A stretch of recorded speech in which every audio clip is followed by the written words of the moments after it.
Olá, boa noite. Mais uma terça-feira a gente tá aqui. Já aproveita, antes de mais nada, já compartilha, passa essa informação pra frente, porque hoje vai valer super a pena. Uma mulher potente, porreta, saiu do interior do estado pra vir bater esse papo com a gente. Então aproveita, compartilha isso. E já quero agradecer a cada um de vocês que estão aqui toda terça-feira. Eu sei que daqui a pouco Dona Maria Concebida tá aí, que não faltou nenhum episódio. Gratidão, gratidão a cada um de vocês e vamos lá.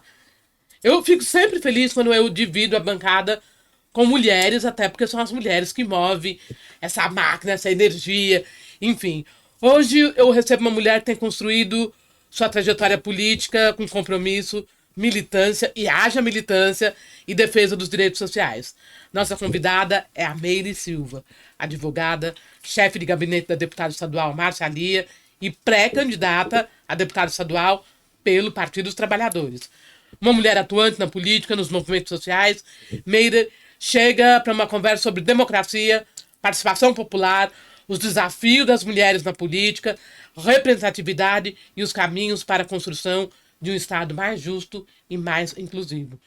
Meire Silva, seja muito bem-vinda ao Pode da Preta. Que felicidade dividir esse bate-papo contigo, querida. Obrigado por você ter pego o carro, ter catado a estrada e ter vindo aqui para ter esse papo. Seja bem-vinda às suas considerações iniciais. O agradecimento, a gratidão é toda minha. Saudar a todas e todos e todes que acompanham esse Pod da Preta, que é poderoso, resistente. E é uma alegria estar aqui. Sabe que vim de Araraquara, furou pneu, mas cheguei. Cheguei, eis-me aqui pra gente poder bater esse papo gostoso. A gente chega, né? A gente chega. A gente chega. Eu digo sempre que a caminhada tem que ter fé. E aí tem que ter fé até pra trocar o pneu, né? Não tem jeito. Se a parada tem que ser feita, a gente para, vambora, troca o pneu e continua pra frente. segue. Porque o importante é seguir, né, Ruth? Então Meire, é uma gratidão estar aqui. me fala uma coisa. Quem é a Meire além da Meire Silva? A Meire é filha da Deiva Inês Antunes da Silva, uma mulher que me ensinou o que eu sou, aguerrida. Foi trabalhadora rural, cortou cana, é filha de indígenas. Do Onofre Domingos da Silva, que também um homem trabalhador, trabalhou construindo as estradas do estado de São Paulo, em terraplanagem. Sou mãe de um lindo menino, vai fazer 30 anos, fui mãe aos 16 anos de idade.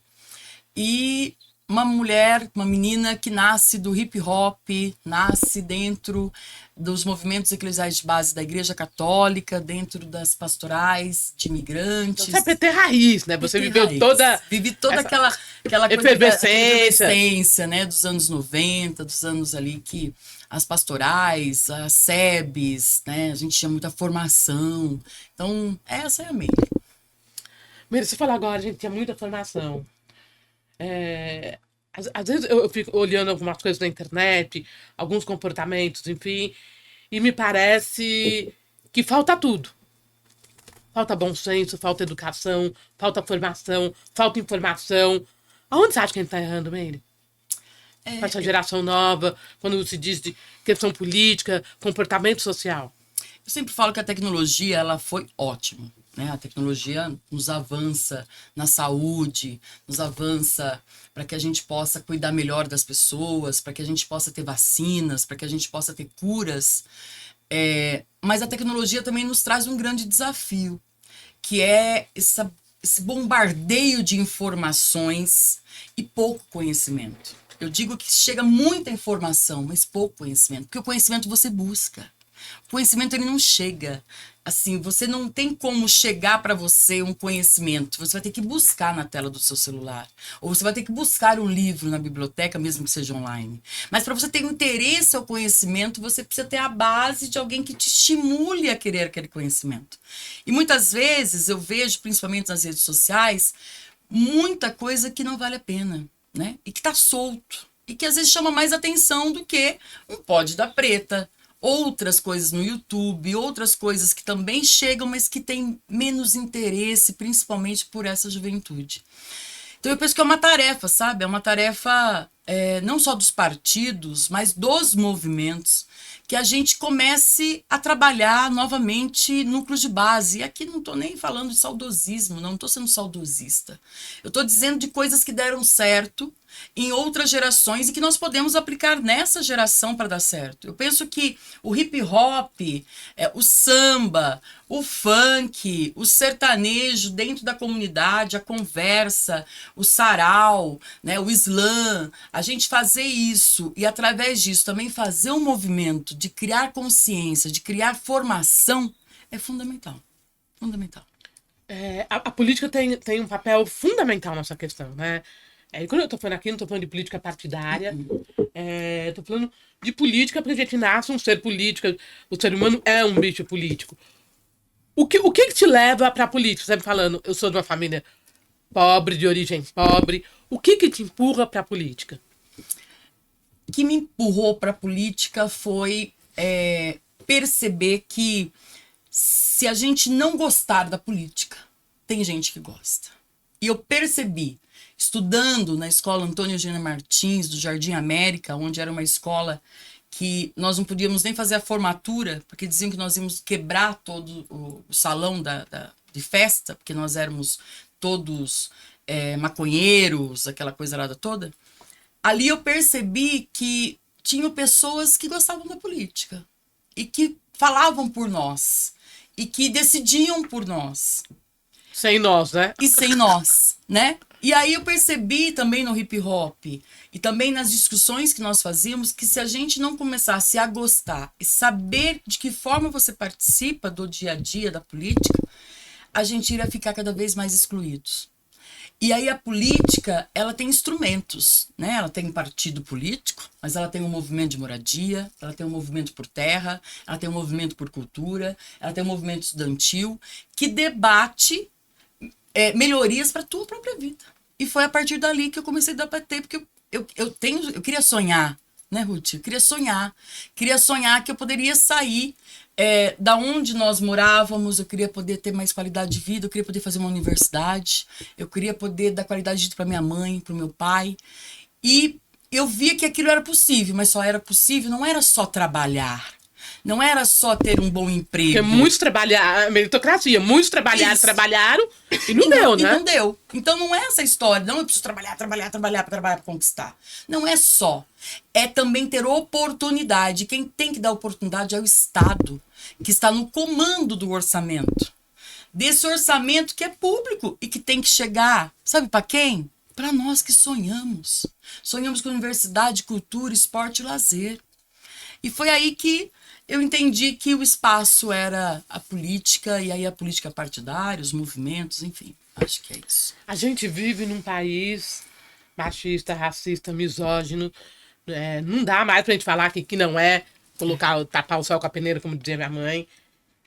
Como que foi pra Meire entrar na política como mulher? Porque também é um espaço machista.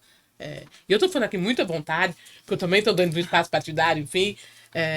Até porque o espaço partidário ele é reflexo do tecido social brasileiro. Então, essa questão do machismo, do racismo, está em toda a sociedade. Como que você enfrentou a questão de ser uma mulher dentro do espaço partidário, que é um espaço majoritariamente masculino, machista? Com muita luta, porque é um espaço também machista, também aonde nós temos homens velhos brancos no comando, né? Nós sabemos disso. E muitas existiram, né, Ruth? Porém, eu encontrei muitas mulheres com muita coragem. Encontrei muitas meninas na minha época com muita coragem. E nós fomos trabalhando, formulando na formação. Nós éramos que limpava as cadeiras, nós éramos que fazia o lambe-lambe, nós éramos aquelas que fazia material no mimeógrafo, nós éramos aquela que não dormia à noite para poder deixar todos os materiais prontos, nós éramos aquelas que preparava todas as campanhas, nós éramos aquelas que preparava os textos para os congressos, nós éramos aquelas que tinham que ler e reler para corrigir toda a vírgula, para ter o texto da corrente todo correto. Porém, foi dentro da base do partido, fazendo todas as tarefas, passando por todas elas, né? desde de cuidar da juventude, desde estar limpando as cadeiras, desde cuidar do texto, desde cuidar do congresso, desde cuidar da mobilização, cuidar do ônibus, montar o salão, desmontar o salão, desmontar o salão, até chegar à executiva, até chegar ao diretório, executiva. Esse é um processo. E é um processo que acontece dentro do partido, em qualquer instituição. E que o que me ensinou também é que a gente não pode desistir. Nós precisamos resistir. E saber que o nosso espaço, ele não é um espaço do outro, ele é nosso. E nós temos que lutar por esse espaço, dentro do partido e fora dele. Ele é um espaço importante e ele precisa ser conquistado, porque ele não vai ser nos dado. Ninguém vai nos dar. Ninguém. Então nós precisamos conquistá-lo, sabe? Mas ele está lá, ocupado muitas vezes hoje por um homem branco, por homem branco, hétero. Exatamente. Mas a gente precisa lutar por eles. Né? Então, eu penso que a gente encontrou mulheres como você, como tantas outras companheiras que resistiram. Por isso que a gente está aqui. Você como eu, enfim, a gente acha, todo santo dia a gente acha obstáculos dentro da política, dentro do ambiente partidário, dentro da sociedade. Como que você se realimenta? Como que você se reenergiza para poder tocar pro dia seguinte? Tem dia que a gente chega em casa e a gente tá... Como que você faz isso mesmo? Eu sou de uma espiritualidade, eu falo que eu sou espiritualista, né? Eu não nasci num berço católico, minha mãe era evangélica. Eu fui apresentada, né? Porque na Assembleia de Deus diz que você é apresentada à igreja. Não tem o batismo de criança, né? Então eu fui apresentada na Assembleia de Deus, participei muito tempo da Deus de Amor, porque minha mãe era evangélica. Depois eu tive meu filho, minha família do meu companheiro era católica. E para batizar meu filho, eu fui batizada na Igreja Católica. E eu sempre fui muito apaixonada pela Igreja Católica por conta dos movimentos, né? Então, a SEBS, a Teologia da Libertação, fiz teologia. Então, a Igreja Católica foi meu berço. Mas eu digo que a espiritualidade, ela, para mim, ela fé, né? a fé, sabe? A fé de que nós estamos sozinhos aqui. E eu acredito muito nisso porque em todos os momentos da minha vida eu fui amparada. Fui amparada nessa coisa. Você chega em casa e fala assim, meu Deus, agora acho que eu não aguento mais. Hoje deu, né? Hoje deu, não sei se eu levanto amanhã. Mas algo acontece que eu levanto, e levanto com força, e levanto com vontade de fazer. Então, eu acredito muito, eu sou uma mulher de muita fé, muita fé. Até porque as pessoas, a questão dessa comunicação, né? O povo da esquerda, quem tá na esquerda, não acredita em Deus, não acredita não sei o quê. E aqui eu não tô nem falando que acreditar em Deus, acho que tem que acreditar no seu sagrado, da árvore, da água, em Deus, não sei.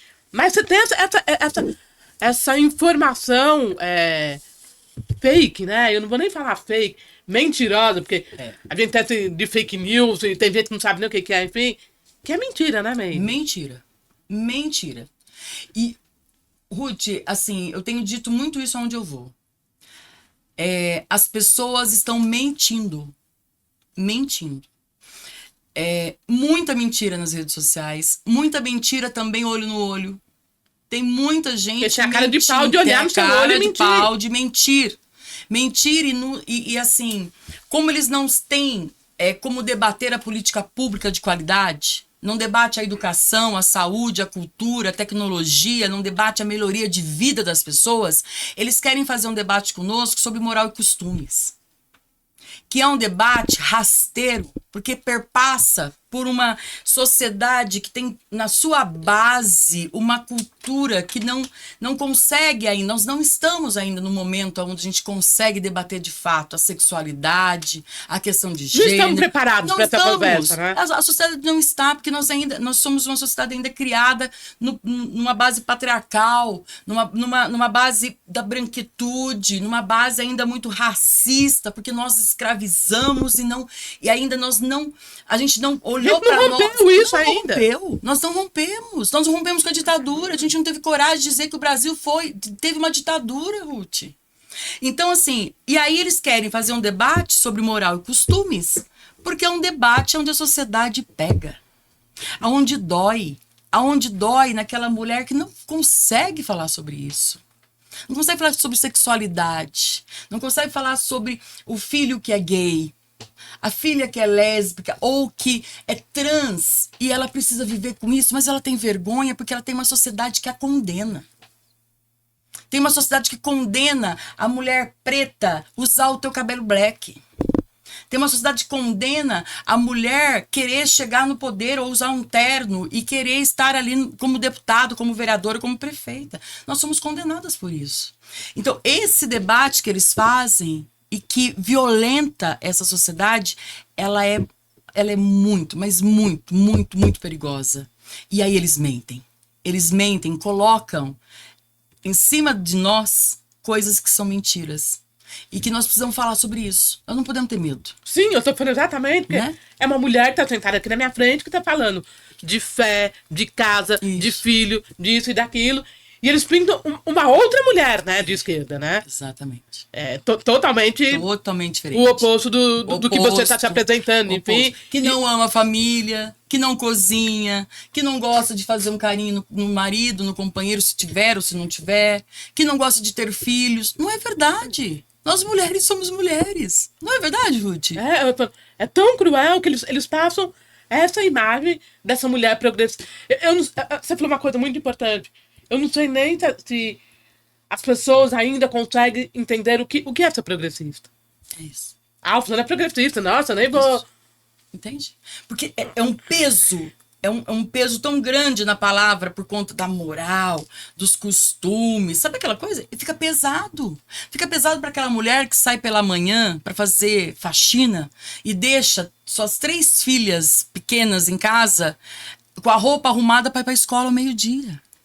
Fica pesado para ela. Fica muito pesado para ela entender tudo isso. Soa muito violento para ela, sabe? Então, essa polarização de que, olha, eu sou do bem, aquele que defende pátria, família, não sei mais o quê, e aqueles lá não, aqueles lá defendem sei lá o quê. Isso é muito violento, muito violento. E que a gente precisa falar. Desonesto, né? Desonesto. Muito desonesto. Mentiroso. Muito desonesto. Mentiroso. Mentiroso. É totalmente desonesto.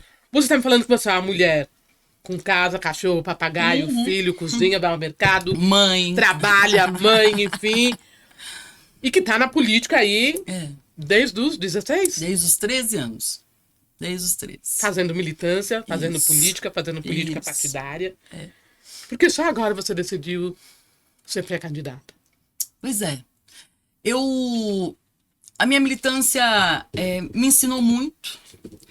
E eu trabalhei na Guarda Mirim. Na Guarda Mirim a gente movimentou as meninas na Guarda Mirim lá em Araraquara. Depois o Edinho ganha prefeito em Araraquara em 2000. Em 2001 a gente assume a prefeitura de Araraquara. Com sonhos, né? Muitos sonhos, com um programa de governo construído com a cidade. E o governo foi lindo, foi maravilhoso. A gente implementou a participação popular, o orçamento participativo, os conselhos gestores, os conselhos municipais, o centro de referência da mulher, a Casa Abrigo, o centro de cidadania, o centro AF. Foi lindo, né? E aí, ali eu conheci a Márcia Lia. Que hoje é deputada. Que hoje é deputada. E a Márcia foi quem coordenou o processo de participação popular. Ela veio advogar na campanha do Edinho e o Edinho deu essa tarefa para ela. E a partir dali, eu tive uma tarefa, né? De estar com a Márcia nesse projeto político, dela ser vereadora e da gente construir um projeto. E isso me apaixonou. Então, a Márcia foi vereadora, foi candidata a prefeita e hoje 3 vezes deputada. Aí você me pergunta, Meire, por que todo esse tempo? Eu penso porque eu tinha uma tarefa, Ruth, que era construir mesmo esse projeto político que não é meu e da Márcia, mas de um grande coletivo, de pessoas que acreditaram na gente, da gente levar tudo que a gente trabalhou na cidade de Araraquara, tudo que a gente sonhou no interior do estado de São Paulo para a Assembleia Legislativa. Tanto que agora a Márcia tem essa tarefa de ser também pré-candidata a deputada federal e ela olha para mim e fala assim, Meire, agora eu acho que chegou a hora, né? Eu tremi na base, viu? Tremeu as pernas, porque Tremeu. Assim, tremeu as pernas, porque não é simples essa decisão. Eu vejo hoje São Paulo, o estado de São Paulo, meio sucateado, meio. Não sei se você tem essa impressão. Quais os maiores problemas que você vê hoje no estado de São Paulo, no governo Tarcísio? Mas são muitos. Bom, o estado de São Paulo, primeiro assim, né, é o mais rico da federação. Nós temos um orçamento que daria para a gente ter a melhor educação do Brasil, daria para a gente ter o melhor transporte do Brasil, daria para a gente ter hoje cuidado com os nossos rios. O Rio Tietê está morrendo. Toda vez que eu passo pelo Rio Tietê, eu penso que aquele rio atende 268 cidades e que ele está morrendo. Nós temos um estado que está tentando privatizar a educação, levando os nossos professores, coordenadores e diretores a não ter saúde mental, porque a pressão é enorme para que eles possam ter paga parece ter um prêmio ouro, prata e bronze, que se eles não atingir no coletivo da unidade, todos perdem. Então você imagina o que é isso?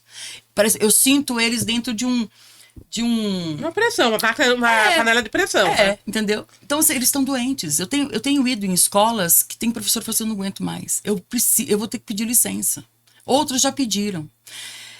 Então, assim, a política de educação no estado de São Paulo, pelo FEDER, foi a pior política. Primeiro que eles catou todos os dados públicos para levar para uma empresa. Que a empresa é dele, que ele trouxe do Paraná.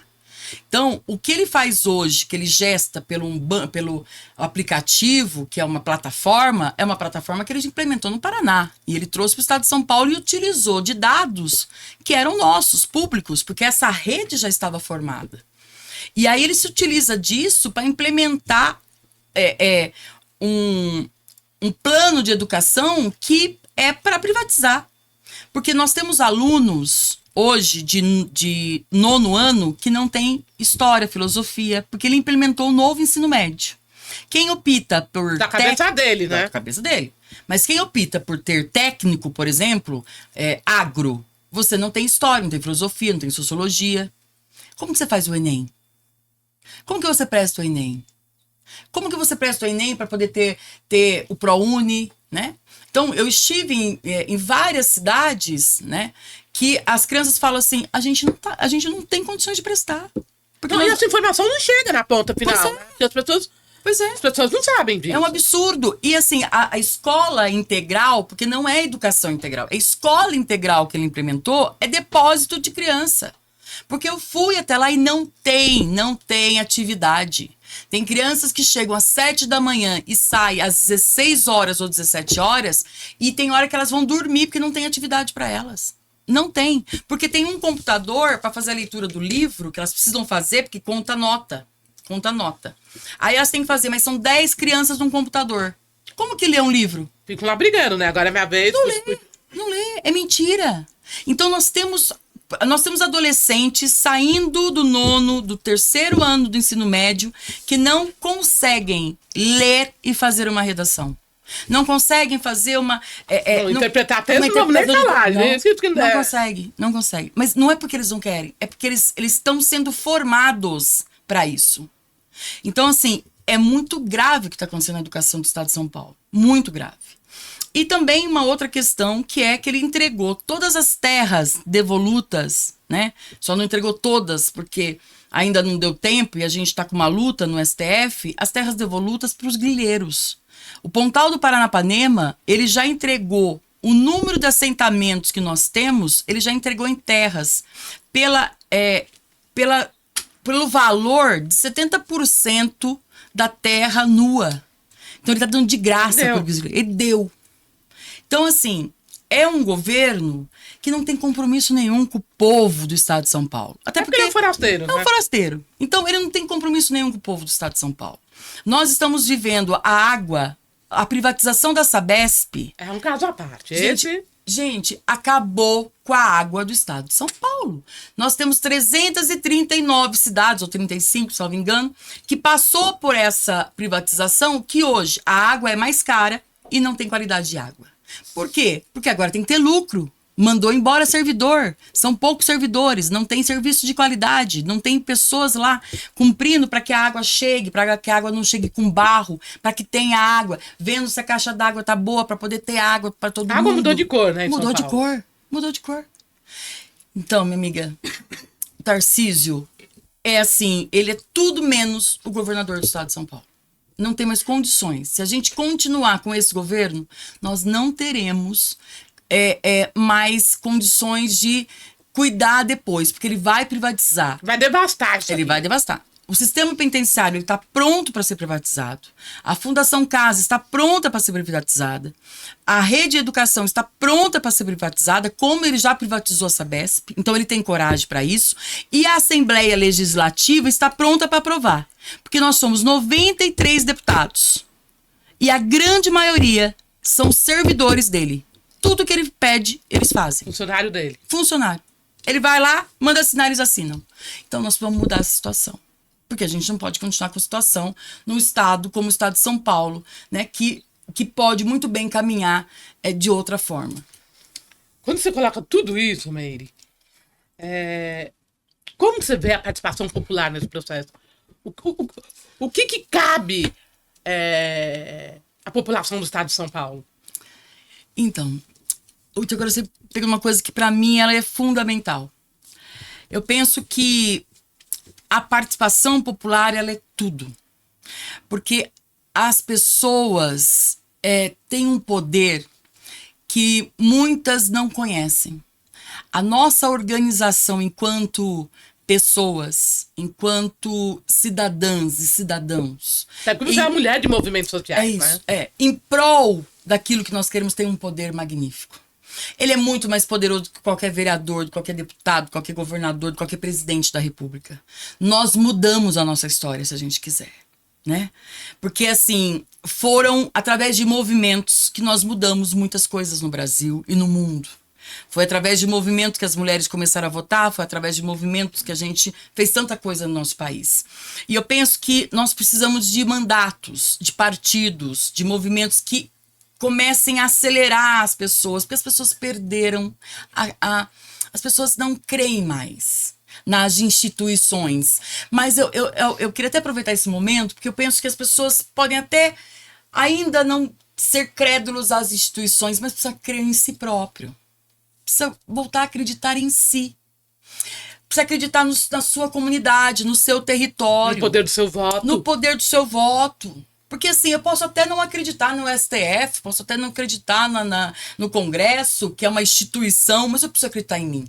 Preciso acreditar no meu poder. Preciso acreditar no poder do meu território. Preciso acreditar no poder dos meus filhos, das minhas tias, da minha família, daquilo que eu congrego. Porque é a partir disso que eu mudo. É a partir disso que eu faço a diferença, entendeu? Então, eu penso que a gente precisa estimular isso. As comunidades, as cidades, o interior, a capital, dentro de cada movimento, de cada território, precisa se mobilizar, precisa se movimentar e reivindicar aquilo que está lhe faltando, sabe? Porque senão a gente não vai dar conta. Como que a gente transforma o comportamento dessa população para acreditar novamente nas instituições e principalmente na política, porque a política ultrapassa em todos. Em tudo, em tudo. Eu penso que é um processo. É um processo que, pós-pandemia, eu pensei que nós íamos sair da pandemia... Melhores. Com uma vontade de fazer, sabe? De ir pra rua, de voltar pros núcleos, de voltar a fazer samba, Não, nós voltamos, parece que com medo um do outro, mais individualistas, mais... Então, eu penso que, assim, agora, ao passar do tempo, eu tenho sentido que nós estamos voltando para a rua, que nós estamos voltando a se reunir, que a gente está voltando a... E eu penso que é um processo a gente precisa estimular. Precisamos estimular, sabe? Eu sempre digo, gente, olha, vamos fazer alguma coisa? Vamos fazer online? Não, vamos fazer presencial. Vamos conversar, eu quero olhar você, eu quero te abraçar, quero te beijar, quero falar pessoalmente. Então vamos fazer isso juntos? E lá, gente, vamos no bar do Zé, vamos lá na casa da Dona Cida, vamos lá na Chiquinha, vamos lá no céu. Resolver os problemas do Brasil no boteco, bebendo, conversando. Gostoso. Vamos falar sobre nós, qual que é a nossa situação. Porque assim, a gente não consegue resolver as coisas se a gente não conversar. E às vezes eu sinto que tem muitas pessoas doentes porque não falam mais, não conversam mais, né? E eu vejo isso assim, na Comissão das Mulheres Advogadas, eu fui presidente da comissão. Muitas vezes, na reunião que nós fazíamos, a gente nem fazia muita pauta, a gente falava. A gente conversava sobre o que nós passamos enquanto advogadas, sobre os enfrentamentos que nós fazemos, sobre o quanto é difícil ser uma advogada, né? Mulher, né? Dentro da ordem, mulher para enfrentar o juiz, mulher para enfrentar o delegado. E o quanto isso era gostoso. Então, muitas vezes, a gente, em vez de ficar fazendo pautas da reunião, a gente sentava e conversávamos como mulheres. Né? Isso é bom demais. Então, eu acho que isso a gente pode fazer em outros lugares. A gente tem que estimular, sabe? Tem que puxar aí o condão e fazer essas coisas acontecerem. E falar mesmo, falar sobre a vida, falar a dor, as mães atípicas. Nós precisamos sentar com essas mulheres e ouvir. Porque essas mulheres, elas precisam de política pública, mas também precisam ser ouvidas. Porque tem muita gente fazendo muita coisa sem ouvi-las. Fala de nós sem nós, né? Fala da mulher sem a mulher, tá sentada à mesa. Fala do negro sem o negro, tá sentado à mesa. Fala das mães atípicas sem essas mães estarem sentadas à mesa. E fica fica impossível, né, Meire? Você falou agora da questão, as advogadas faziam as reuniões, enfim, para falar do que passava nas delegacias, essa história toda. E isso não acontece só com as advogadas. Nós somos a maioria no país, nós somos a maioria de mulheres. E por que a gente não olha para a Lespe e a gente não vê as mulheres ali dentro? A gente olha para o Congresso e a gente não vê as mulheres ali dentro. O que acontece? Pois isso é Nós não votamos em nós, é isso? Pois é. É uma questão que, assim, primeiro que é estrutural. Vamos lá de novo, né? Parece que essa história sempre se repete, mas é verdade. É uma questão estrutural de que as referências, até referências nossas de mulheres, são homens. Homens brancos e velhos, né? E aí, de forma estrutural, até nos partidos e tudo mais, nós mulheres sempre estamos nas bases desses homens brancos e velhos. Essa é a verdade. E também, vamos aqui falar que os partidos, há pouco tempo, a gente conseguiu as cotas, mas essas cotas também, muitas vezes, são preenchidas... São maquiadas, né? Só para poder os homens serem candidatos, ok? Então, nós ainda estamos vivendo um processo de mulheres terem, de fato, oportunidade de serem candidatas e chegar. Então, assim, as cotas não bastam, porque você ser candidata sem estrutura, você não chega. Né? Nós sabemos muito bem disso. O fundo eleitoral precisa chegar para as mulheres, né? Eles não podem ficar só também para os homens. Nós precisamos ter, de fato, prioridade. Administrado por eles, para eles e com eles, né? Isso. Mas esse é um processo que a gente precisa vencer. Eu penso que já foram vencidos vários desafios, mas nós temos ainda grandes gigantes para ser vencidos. Por exemplo, o número de cadeiras nas assembleias no Congresso, eu acho que seria importante a gente ter. Eu acho que nós temos que destacar que, assim, porque você olha para o Congresso, você vê o que no Congresso? O homem branco, velho, barrigudo, que se diz hétero. É isso. Se a gente chegou na universidade como? Foi através das cotas. Nós chegamos dentro das chapas como?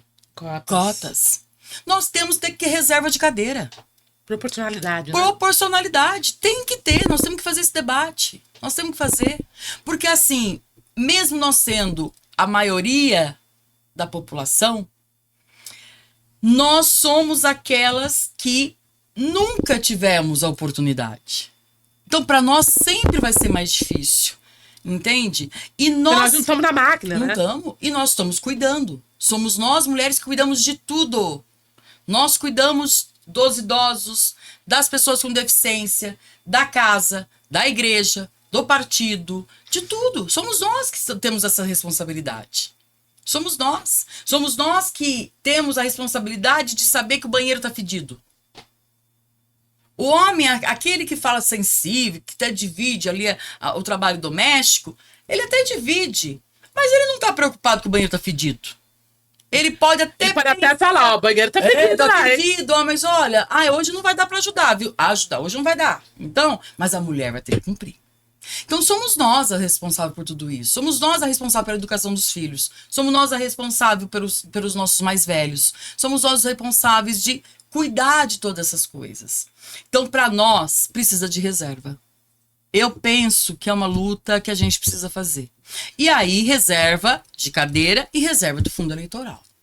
Isso precisa ficar muito claro. O quanto vem para as mulheres. Esse é um debate que não é só nosso, do nosso partido, mas é um debate de vários partidos e que a gente precisa fazer, porque senão a gente não vai chegar. É muito difícil a gente chegar. Então tem muito barro pra gente amassar, né, E não é baby? porque nós não somos boas. Não Porque é. essa máquina, ela tá impregnada com o homem branco hétero velho, Porque né? esse espaço foi feito para o homem branco e velho. Esse espaço foi feito para aquele que sempre esteve na vida pública e não para nós que sempre estivemos na vida privada. Nós não fomos criadas, nós não fomos dados possibilidade de estar o dia todo debatendo, conversando, se articulando. Não. E muitas vezes é tão cruel, até porque você tá nesse meio, você sabe, que é uma estrutura de homens brancos, ditos héteros, enfim. E quando você chega lá, a secretária dele é uma mulher, a chefe de gabinete é uma mulher, e quem toca o gabinete é uma mulher, né? É isso.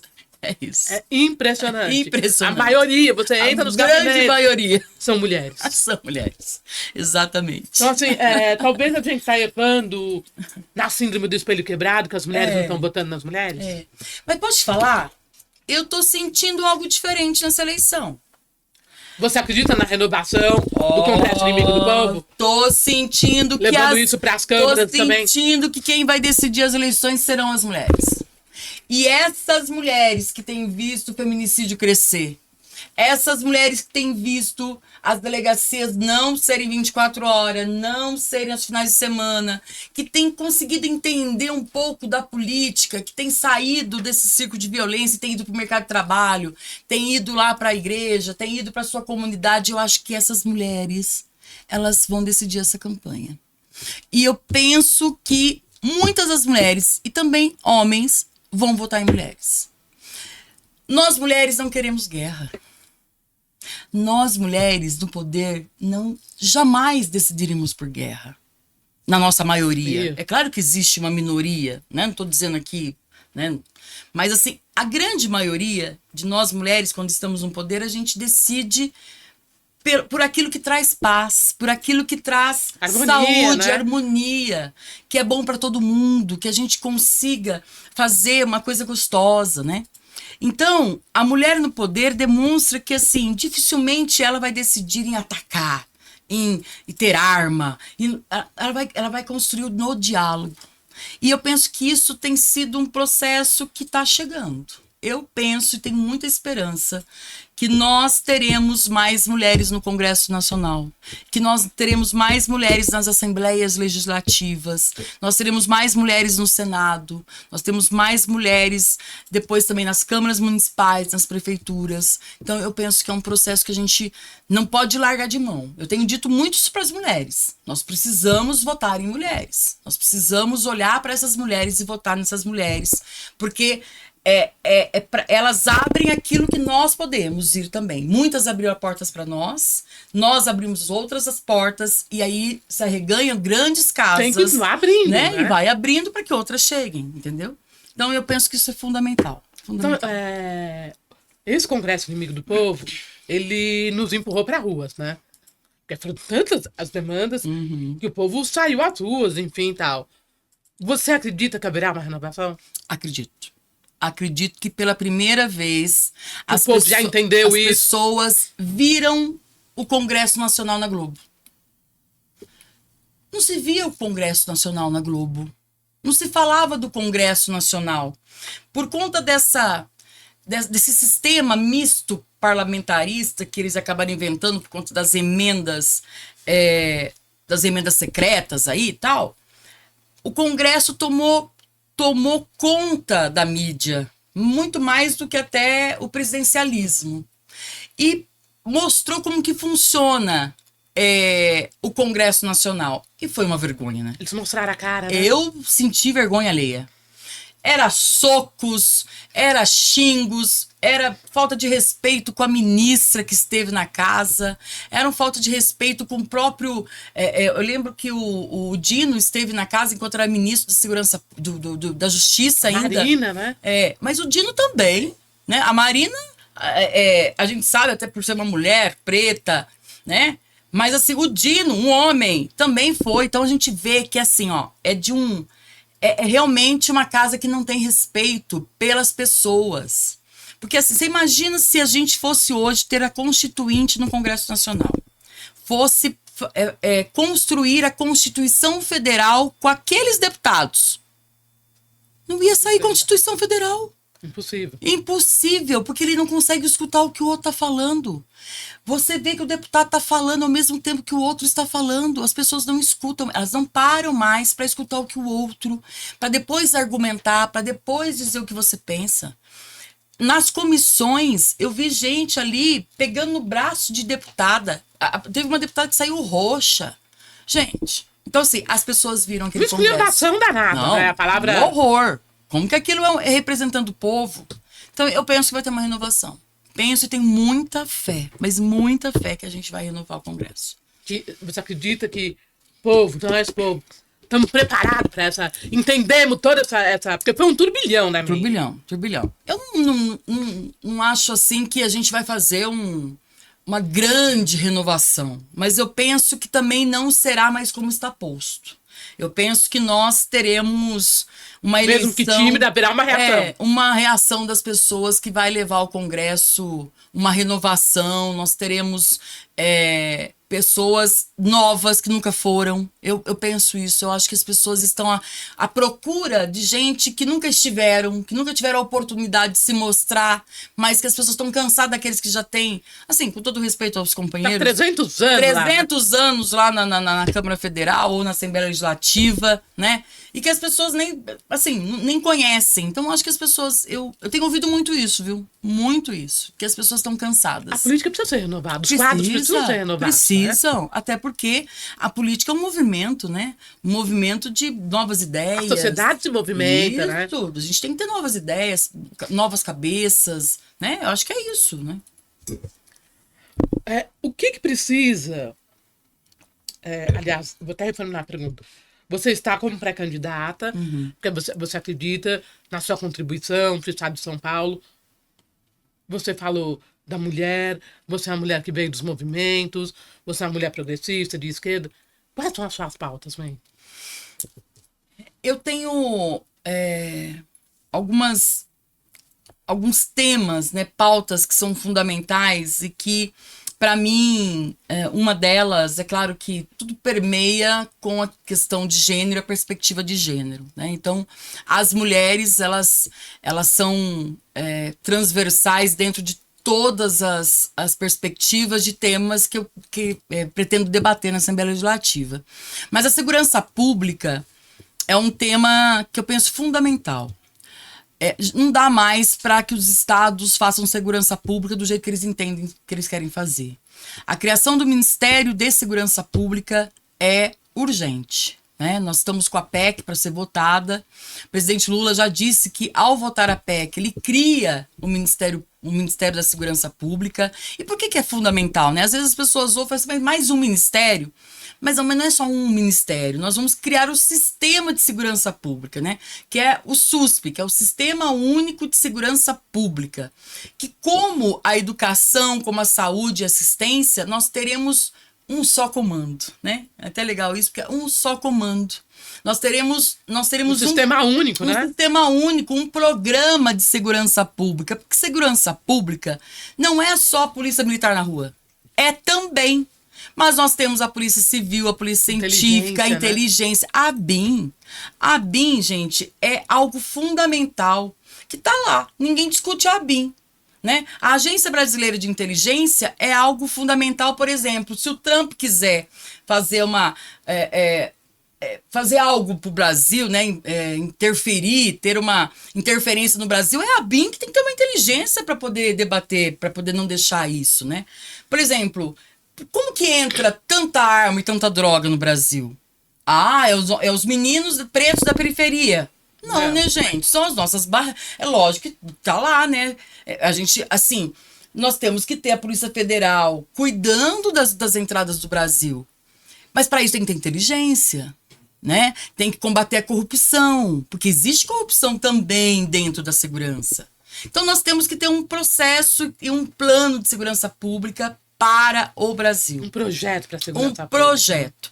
E aí, quando a gente fala de segurança pública, a gente fala de dar as condições de ter delegacias DDMs 24 horas e aos finais de semana.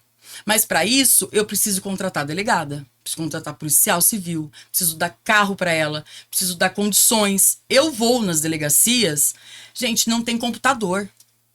A delegada está fazendo plantões e mais plantões. Ela está doente. Volta para casa fazer o BO na sua casa, porque não dá pra fazer aqui. Exatamente. Então, assim, nós não temos como ter a delegacia se você não tiver as condições. Nós temos que ter funcionários.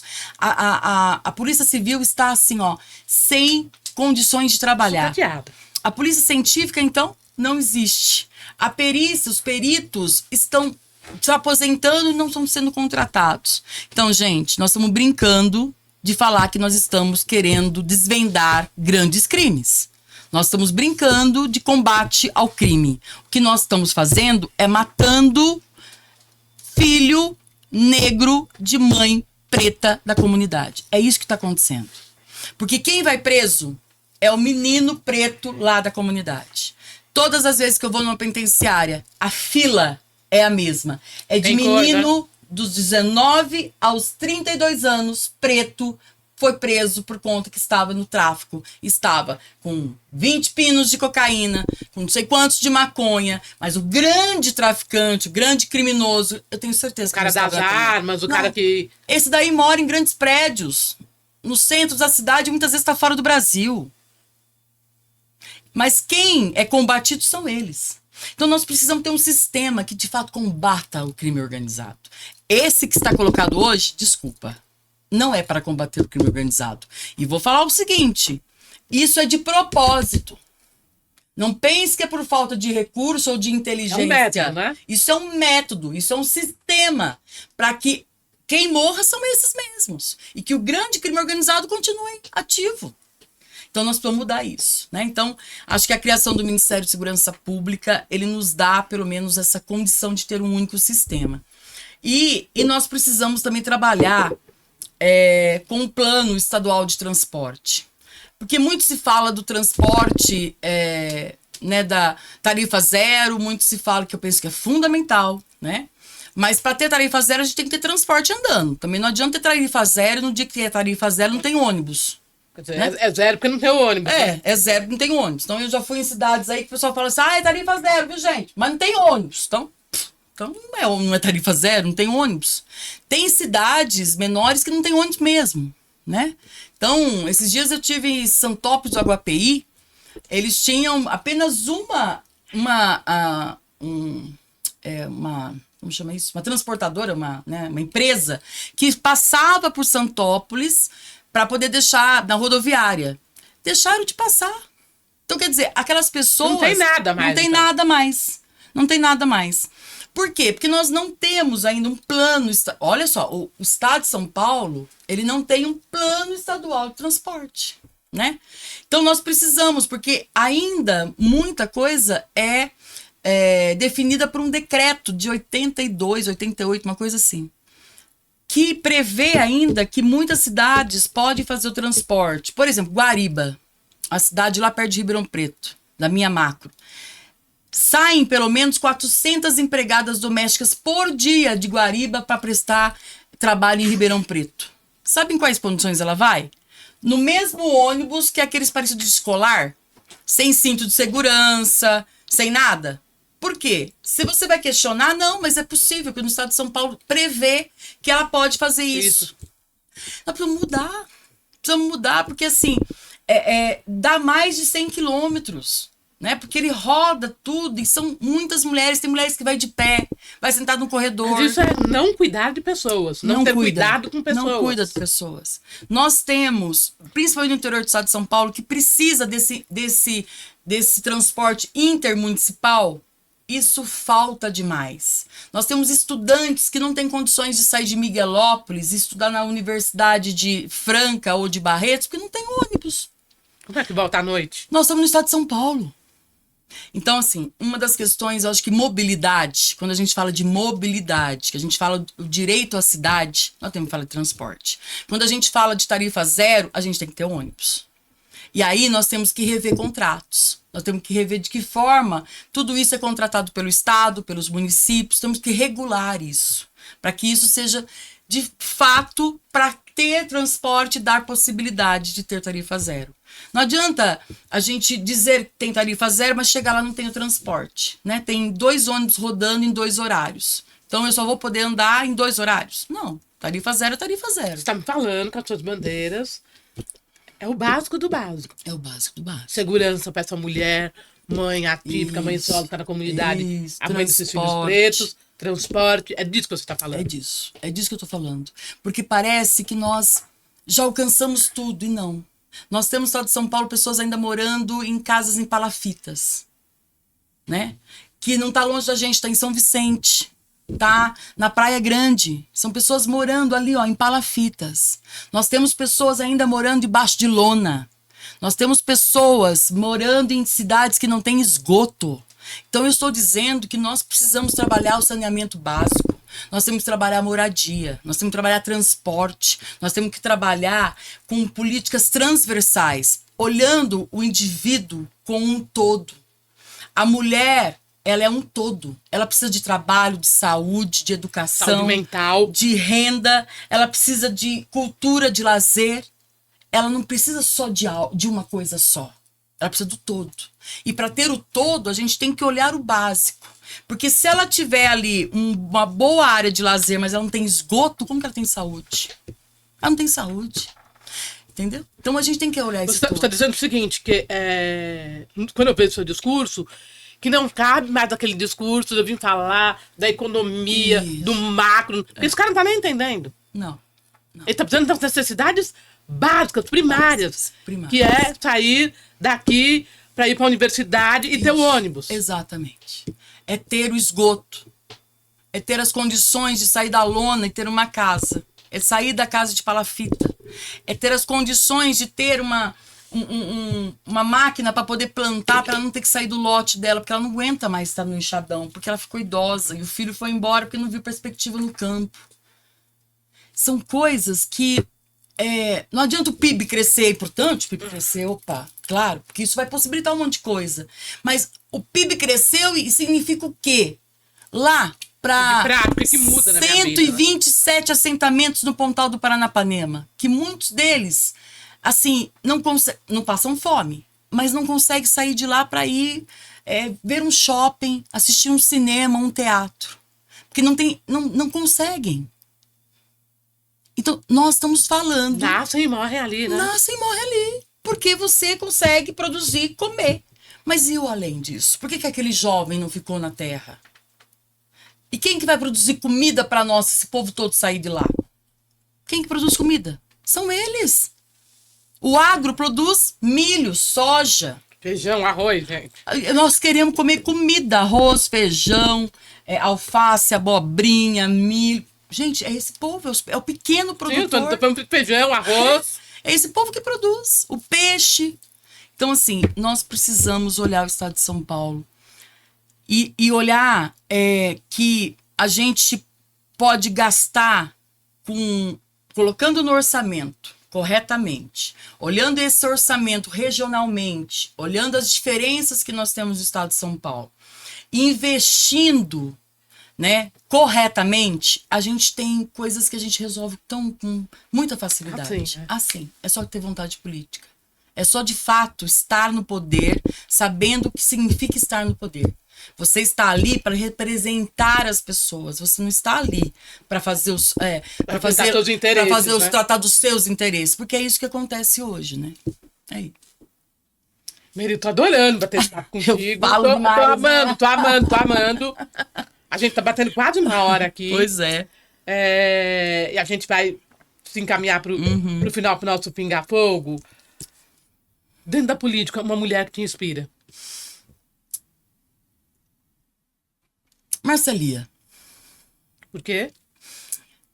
Porque a Márcia, ela não foi forjada no PT. Ela não foi aquela mulher militante do partido, mas ela é uma mulher forjada na solidariedade, forjada na construção, forjada aonde, se não tiver coletivo, a gente não constrói. Então ela me inspira muito. Uma palavra para definir democracia. Respeito. Tá faltando, né? Muito. Se eu não te respeitar, eu não tenho como fortalecer a democracia. A diferença fortalece a democracia. A diversidade fortalece a democracia. Dialogar entre todos, todas e todes fortalece a democracia. Nós só teremos uma democracia fortalecida quando a gente não tiver mais mulheres morrendo por ser mulheres. Pretos e pretas morrendo por ser pretos e pretas. Homossexuais, trans morrendo por ser homossexuais e trans. Enquanto nós tivermos uma sociedade vivendo assim, nós não teremos uma democracia plena. Ela tem que incluir a todos os seus filhos, né? Todos, todos, todos. Um sonho para São Paulo. Um São Paulo que respeite a diversidade e que produza muita comida e que tenha mobilidade para todos. E eu sempre encerro com esses dois bate-bola. O que é cafona para você, Meire? Cafona para mim é mentir porque não tem coragem de se mostrar. Isso é cafona demais. Nossa, tanta gente tá nesse Muita. rolê, né? Vai muita. Muita gente, muita. E isso é cafona. Essa falta de coragem, Cafona, né? cafona. Na contramão, o que é chique? O chique é ser o que a gente é. Vestir o que a gente gosta. Usar as cores que a gente gosta.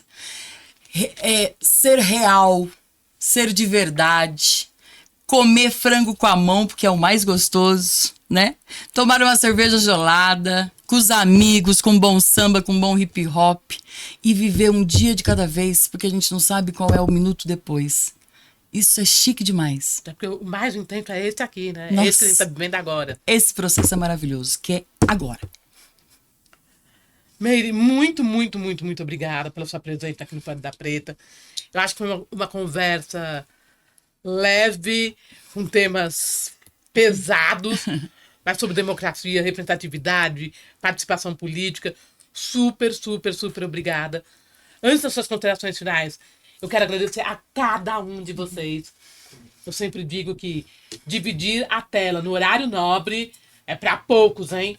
E colocar 200 e poucas pessoas numa sala tem que ser o cara. E não é que eu sou a cara, não.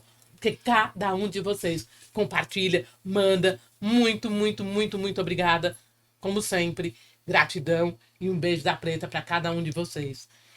Meire, eu deixo para você as suas considerações finais. De novo te agradecendo, que eu sei que você está numa pré-campanha, com agenda, e saiu do interior para vir bater esse papo. Muito, muito obrigado. Te desejo toda a sorte do mundo e que eu possa entrar na Lesp e ter um gabinete lá para chamar de meu também, querida. Sorte, sorte, sorte. Deixo para você as considerações finais. Bom, gratidão, Preta, gratidão, Ruth, assim, dizer que foi um bate-papo super gostoso, muito gostoso mesmo. E estar nesse espaço, para mim, é uma honra. Quero dizer que eu estou à disposição e dizer que eu também quero ir no Congresso, ter uma sala para ser minha, né? Quero muito que você esteja lá, deputada federal, porque eu penso que é fundamental que a gente chegue. E quando a gente chegar, cada uma de nós mulheres chegará. E cada pessoa que acredita num país, numa sociedade, num território diferente, igualitário, que construa a paz, pode estar construindo com a gente. A gente não faz nada sozinho. Eu sempre aprendi que a gente precisa sempre do outro para a gente construir algo. Então, eu penso que nós duas vamos construir aí coisas muito gostosas, muito leves, vamos construir paz juntas. E eu penso que a gente pode construir, tanto você no Congresso quanto eu na LESP, e tantas outras mulheres nas suas comunidades, nas vereanças, enfim, em cada espaço, um mundo, um estado de São Paulo cada vez melhor, cada vez mais justo, igualitário, fraterno e que seja de fato de paz. A gente quer tranquilidade. Só quer paz. A gente só quer paz. Uma rede boa para descansar. Não é isso, Ruth? Só isso. Gratidão, gente. Valeu. Beijo da Preta. Semana que vem tem mais.